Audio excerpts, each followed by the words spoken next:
India में हर साल हजारों लोगों की डेथ सिर्फ इस तेल को खाने की वजह से होती है। आज इंडिया में 27% डेथ सिर्फ इन्हीं हार्ट डिसीज़ की वजह से होती है। जहां पहले लोगों को हार्ट से रिलेटेड कोई भी प्रॉब्लम या फिर कोई भी हार्ट डिसीज़ बहुत ही रेयरली हुआ करती थी, और होती भी थी तो बड़े एज के लोगों में होती थी। वहीं आज के समय में 20-20 साल के बच्चों में भी ये हार्ट से related problem, heart attack, cardiac arrest जैसी प्रॉब्लम हो रही है। हार्ट अटैक आने से हुई 17 साल के युवक की मौत।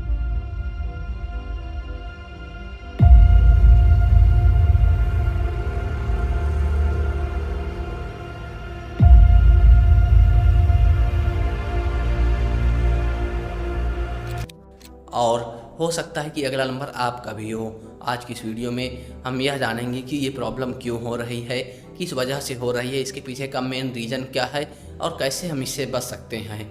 इसीलिए आज की वीडियो को आप लास्ट तक जरूर देखना। इंडिया में आज हार्ट अटैक और कार्डियक अरेस्ट की प्रॉब्लम काफ़ी तेज़ी से बढ़ रही है। आपने ऐसे तमाम केसेस देखे होंगे या फिर ऐसी तमाम न्यूज़ेस पढ़ी होंगी जहां पर लोगों की डेथ हार्ट अटैक और कार्डियक अरेस्ट की वजह से हो रही है। और रिसेंटली बड़े बड़े एक्टर्स की डेथ हार्ट अटैक और कार्डियक अरेस्ट की वजह से हुई है। आश्चर्यजनक बात यह है कि ये एक्टर बड़ी हेल्दी डाइट फॉलो करते थे और एक बहुत ही हेल्दी लाइफ जीते थे, लेकिन फिर भी इनको हार्ट अटैक और कार्डियक अरेस्ट जैसी प्रॉब्लम हुई जिसकी वजह से इनकी जान चली गई। आज हार्ट अटैक और कार्डियक अरेस्ट एक बहुत ही सीरियस इशू बन गया है जिस पर हमें ध्यान देने की ज़रूरत है, और खासकर हम इंडियंस को, क्योंकि हम इंडियंस को दूसरे देशों के मुकाबले किसी भी प्रकार की हार्ट डिसीज होने के चांसेस बहुत ही ज़्यादा है, क्योंकि हमारी लाइफ स्टाइल, हमारा खान पीन बहुत ही ज़्यादा ख़राब है जिसकी वजह से ये प्रॉब्लम और भी बढ़ जाती है। वैसे तो किसी भी प्रकार की हार्ट से रिलेटेड प्रॉब्लम होने के कई रीजन्स हैं, लेकिन इनमें से भी कई ऐसे मेन रीजन्स हैं जिनकी वजह से ये प्रॉब्लम कम होने की जगह बढ़ती जा रही है। और इन सब में से जो मेन रीज़न है वह है हमारा खाना। आज हम जो चीज़ें खा रहे हैं उसकी वजह से ये प्रॉब्लम और भी बढ़ती जा रही हैं। देखिए, हम खाने में क्या खाते हैं इससे लेकर हम खाने में क्या डालते हैं ये सब मैटर करता है, मसाले से लेकर तेल तक। आज लोगों के हार्ट का दुश्मन ये तेल बनकर बैठा है जिसे हम खाते हैं। कभी आपने यह सोचा है कि जो तेल हम खाने में डालते हैं वह हमारी जान भी ले सकता है? जाहिर सी बात है इसका जवाब होगा नहीं। और जब अधिकतर लोग किराने की दुकान पर जाते हैं खाने वाला तेल लेने के लिए तो वह रिफाइंड ऑयल ही लेकर आते हैं, जो कि हमारे हार्ट हेल्थ के लिए बहुत ही ख़राब होता है। यहाँ तक तो सब ठीक है, असली प्रॉब्लम अब शुरू होती है। देखिए, रिफाइंड ऑयल भी कई प्रकार के आते हैं, कुछ ख़राब होते हैं तो कुछ बहुत ही ख़राब, और हम में से अधिकतर लोग इसी बहुत ही ख़राब वाले कैटेगरी वाले रिफाइंड ऑयल का इस्तेमाल करते हैं जिसका नाम है पाम ऑयल। इसको और भी कई नामों से जाना जाता है, जैसे palmolein oil, refined palm oil, palm fruit oil, और ऐसे तमाम नाम हैं जिस नामों से इनको जाना जाता है, जिसको आप स्क्रीन पर देख सकते हैं। पाम ऑयल में सैचुरेटेड फैट और कैलोरीज की मात्रा काफ़ी ज़्यादा होती है जिसकी वजह से ये तेल काफ़ी ज़्यादा अनहेल्दी बन जाता है। इसको खाने से कोलेस्ट्रॉल लेवल काफ़ी ज़्यादा ख़राब हो जाते हैं जिसकी वजह से कार्डियक अरेस्ट, हार्ट अटैक या फिर हार्ट से रिलेटेड किसी भी प्रकार की डिसीज़ होने के चांसेस काफ़ी ज़्यादा बढ़ जाते हैं। और यह प्रॉब्लम तब और ज़्यादा बढ़ जाती है जब हम एक ही तेल को बार बार इस्तेमाल करते हैं, और ये प्रॉब्लम घर में कम बाहर ज़्यादा देखने को मिलती हैं, जहां एक ही तेल को हज़ारों बार चीज़ों को फ्राई करने में इस्तेमाल किया जाता है, और ये चीज़ इतनी बार रिपीट हो चुकी होती हैं कि तेल एकदम काला पड़ जाता है। और फैक्ट की बात यह है कि इंडिया में 80 से 90% स्ट्रीट वेंडर्स इसी पाल्मोलिन ऑयल का इस्तेमाल करते हैं। आप किसी भी स्ट्रीट वेंडर्स के पास चले जाइए जो कि आपके आसपास है, किसी भी फास्ट फूड कॉर्नर पर चले जाइए, ये चीज़ें मैं 100% दावे के साथ कह सकता हूँ कि वहाँ पर आपको पाल्मोलिन ऑयल ज़रूर मिलेगा। ये पाम ऑयल बड़े बड़े ब्रांड्स जो कि पैक्ड फूड बनाते हैं उनमें भी देखने को मिलता है, और जो बड़े बड़े रेपुटेड ब्रांड हैं वह भी इसका इस्तेमाल करते हैं। आप जो चिप्स, बिस्किट और नमकीन डेली खाते हैं इनमें भी पाम ऑयल पड़ा रहता है। यहाँ तक कि 2 मिनट में बनने वाले जो नूडल्स हैं उनमें भी पाम ऑयल का इस्तेमाल होता है। आज 93% इंडियन स्टूडेंट्स पैक्ड फूड खाते हैं जिनमें ये पाम ऑयल ज़रूर ही पड़ा रहता है। आप किसी भी पैक्ड फूड को उठा लीजिए, उसकी आप जब इंग्रेडिएंट लिस्ट चेक करेंगे तो उसमें आपको पाम ऑयल ज़रूर मिलेगा। इस पाम ऑयल की वजह से जो स्टूडेंट्स हैं उनको भी किसी न किसी प्रकार की हार्ट डिसीज़ हो रही है, और इन पैक्ड फूड में पाम ऑयल के अलावा और भी कई चीज़ें इस्तेमाल होती हैं जो कि हमारे हेल्थ के लिए बहुत ही ज़्यादा ख़राब हैं, जैसे शुगर एंड साल्ट।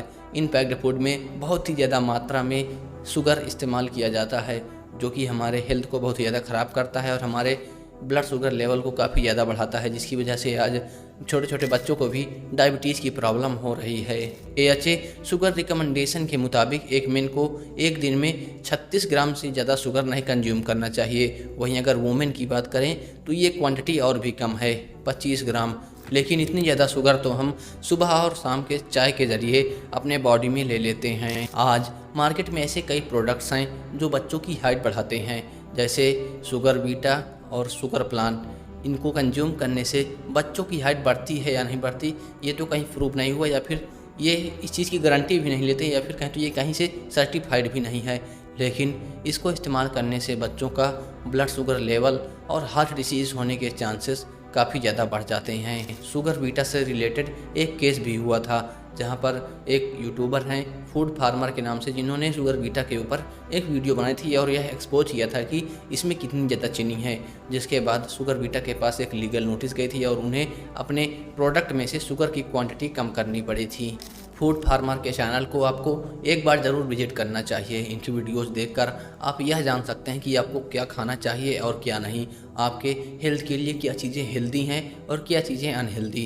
इनका एक मुहिम भी है लेबल पढ़ेगा इंडिया, जिसकी वजह से आज लाखों लोगों को ये इंस्पिरेशन मिल सकी है, या फिर कहें तो लाखों लोग आप किसी भी प्रोडक्ट खरीदने से पहले उसका लेबल ज़रूर पढ़ते हैं। इसीलिए आप लेबल पढ़ेगा इंडिया को ज़रूर फॉलो करिए और किसी भी फूड को खरीदने से पहले, खाने वाले आइटम को खरीदने से पहले उसका लेबल ज़रूर पढ़िए। आज ये प्रॉब्लम इतनी ज़्यादा बड़ी हो गई हैं, यदि इनको समय रहते न सुधारा गया तो हार्ट अटैक जैसी प्रॉब्लम एकदम नॉर्मल हो जाएगी। और जैसे आज लोगों को बुखार आता है वैसे हार्ट अटैक आएगा और लोग कहीं भी इधर उधर पड़े मिलेंगे। अब इसका सल्यूशन क्या है, इससे हम कैसे बच सकते हैं और कैसे सेफ रह सकते हैं? देखिए, हार्ट अटैक जैसी प्रॉब्लम से बचने के लिए या फिर किसी भी प्रकार की हार्ट डिजीज़ से बचने के लिए हमें कुछ नया करने की ज़रूरत नहीं है। हम जो कर रहे हैं बस उसे बेहतर करने की ज़रूरत है। हमें अपने लाइफ स्टाइल को बेहतर करने की ज़रूरत है। हम क्या खा रहे हैं, क्यों खा रहे हैं, इससे हमें क्या बेनिफिट मिलेगा, यह जानने की ज़रूरत है। अगर हम ये सब चीज़ें करते हैं तो हम इन प्रॉब्लम्स को काफ़ी ज़्यादा कम कर सकते हैं और एक हेल्दी लाइफ जी सकते हैं। आज के समय में स्मोकिंग और ड्रिंकिंग लोगों की हैबिट बन चुकी है और ख़ासकर आज के यूथ में जो मूवीज़ या वेब सीरीज़ को देखकर इन सभी चीज़ों के लिए इंस्पायर होते हैं और कूल बनने के चक्कर में स्मोकिंग और ड्रिंकिंग करते हैं। 2021 की ग्लोबल बर्डेंटिक रिपोर्ट के मुताबिक इंडिया दूसरे नंबर पर है स्मोकिंग के मामले में।